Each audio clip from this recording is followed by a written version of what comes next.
Hi, Barely Sentient here. So what happens if you switch a GPU in Nobara? Say from an AMD GPU to an Nvidia GPU? That's what we're going to explore today. Should be interesting, as the two cards are fairly different, but quite similar in performance, just a huge difference in VRAM. So after removing the AMD RX 460 and installing the Quadro M4000, the next thing to do is install drivers. Don't have to worry about uninstalling drivers in Linux for AMD GPUs because they're just built into the kernel. The best drivers are. So that's kind of nice. Now, to search for, in Nobara to do this, you search for the driver manager. And that will show you which cards have, or which hardware you have needs proprietary drivers. It's menu driven, and it'll give you the option to install the proprietary drivers for NVIDIA graphics cards, and that's, well, those are the best drivers for them. Once you've followed the menus and press the install button, you can reboot the system. You also have the option to download and install the additional CUDA packages if you have other software you need with that. And after you've installed it, everything should be good to go. After switching GPU drivers, installing NVIDIA GPU drivers in a Linux distro, you need to update Rogue Games Launcher because it's a flat pack. Now in Nobara, you'll notice there is an amber or gold wheel with arrows on the left-hand side of the taskbar. It shows, it indicates that there are updates that need to be done. This is the flat packs that need to be updated. So on the right-hand side of the taskbar, almost by the start button, the next one over is Update System in Nobara. You're going to press that. You're going to put in your password.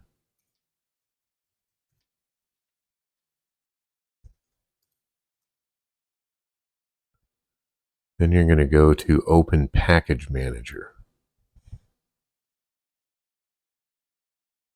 It'll take a few seconds. It'll load a few things. It's searching for things to update and stuff like that, because it has to re-download the repository information. It takes it takes a little while. Not too terribly long. Then what you're going to do is go to Flat Packs. You're going to go to Heroic. You'll see a little green wheel with arrows. You're going to press that, and it'll start running a flat pack update for Heroic, and this will update Heroic Games Launcher to work with your NVIDIA drivers.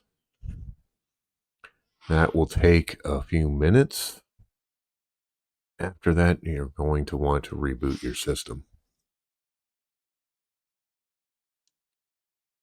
The system tested today is an AMD Ryzen 5 1600 AF, an Nvidia Quadro M4000. That's what was changed out from the AMD Radeon RX 460. It does have 32 gigabytes of DDR4 memory and a 512 gigabyte NVMe SSD.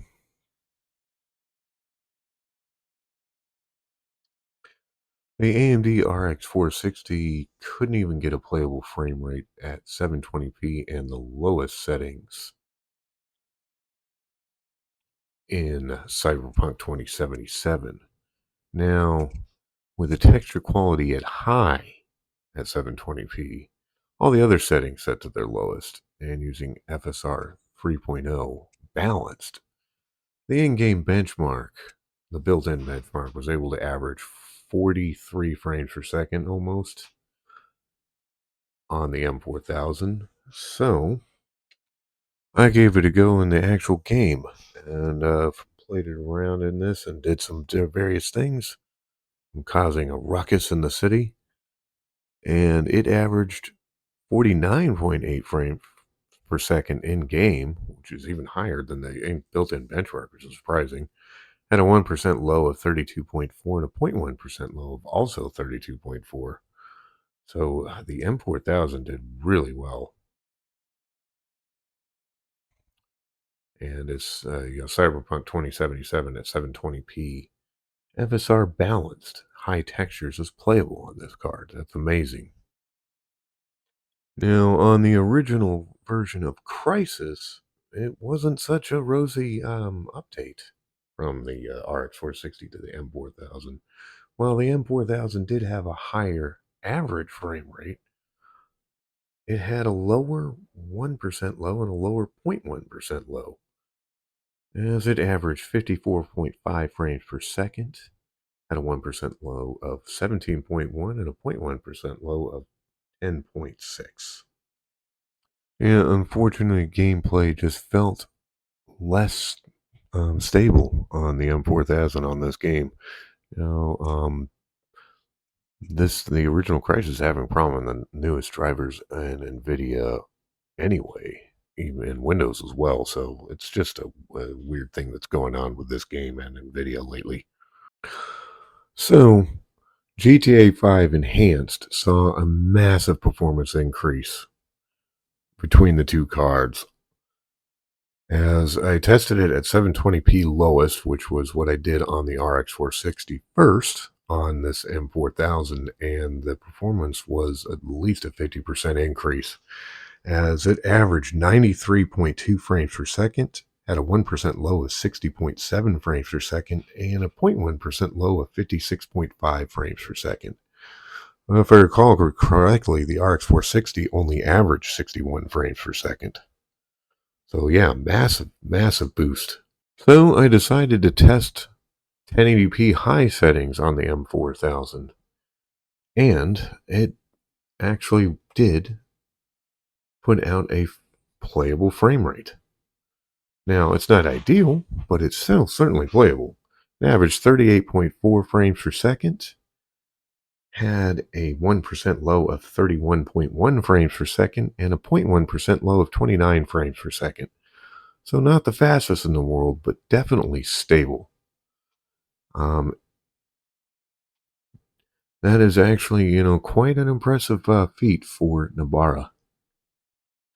Borderlands 2 performed very well, as it averaged at 1080p highest, 94.1 frames per second, 1% low of 58.8 frames per second, and a 0.1% low of 48 frames per second. So this was a good showing for Nobara on the M4000. The M4000 in Nobara averaged 57.9 frames per second, had a 1% low of 41.8 frames per second, and a 0.1% low of 40.4 frames per second in Kingdom Come Deliverance, the first one. So a little bit better than the RX 460, that's for sure. Next, I tested Injustice 2 with texture quality set to very high and a mix of medium and high settings. And in the in-game benchmark, it actually averaged, it did pretty well with those settings. It got really close to 60, in fact, as it averaged 59 frames per second, had a minimum of 52.9 frames per second. So very, very stable, which is exactly what you need if you're going to play a fighting game like this online. So on the M4000, Nobara was able to get in Rise of the Tomb Raider, an average frame rate of 54.3 frames per second, a 1% low of 23.8 frames per second, and a 0.1% low of 20.9 frames per second. That is actually about 10% lower on the average and quite a bit lower on the 1% and 0.1% lows compared to the RX 460. So that was weird. Skyrim Special Edition on the M4000 in Nobara did well, as it averaged 59.6 frames per second, had a 1% low of 30 frames per second, and a 0.1% low of 29.8 frames per second. So this was a bit faster than the RX 460. Total War Warhammer shows what's to be expected between the two cards, as it averaged 81.4 frames per second, and the RX 460 averaged 69.3 frames per second at 1080p low. And with the extra VRAM, the M4000 can run the game in Ultra, as it averaged in the battle benchmark 35.4 frames per second, although it did dip into the 20s. On Mutant League Football, I was able to raise the graphics settings from 900p to 1080p and quality to high, as well as the shadow resolution to high instead of medium, and still maintain a frame rate of close to a lock 60 in game. So that was a bit of an upgrade, a bit of a quality upgrade between the two cards, and it looks like there was room to spare on the M4000 on this side. Just a little bit more performance. So switching from an AMD GPU to an Nvidia GPU in a modern Linux distro that is meant for gaming, it's not going to be that hard. A few things you have to do. Just make sure you update Rogue Games Launcher if you use that, or any other flat packs that are related to gaming once you switch your two NVIDIA drivers.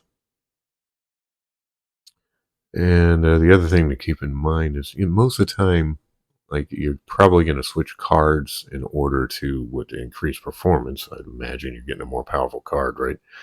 Every now and again, there's going to be a game or two that might not perform as well as expected. And that's what happened in my testing today. Was Crisis. Now, it had a higher average, but the 1% and the 0.1% lows were lower. And then Rise of the Tomb Raider performance across the board was just lower. That actually kind of surprised me. Even though Rise of the Tomb Raider has always favored, better Vulkan support. So I shouldn't have been as surprised by that one. Crisis, apparently that the original Crisis is having problems with the newest drivers in NVIDIA and Windows as well right now, so that might be more of that. Kind of something that's kind of carried over to the proprietary drivers in Linux. I'm not sure.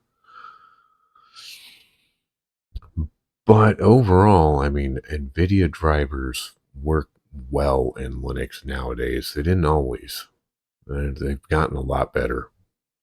This card performed as well as expected, and sometimes a heck of a lot better. Cyberpunk 2077 went from unplayable to playable. GTA 5 and Borderlands 2 increased performance by above 50%. So that's not bad. Hope you like the video. I'll see you in the next one. Like and subscribe if you like the video, and comments are always welcome.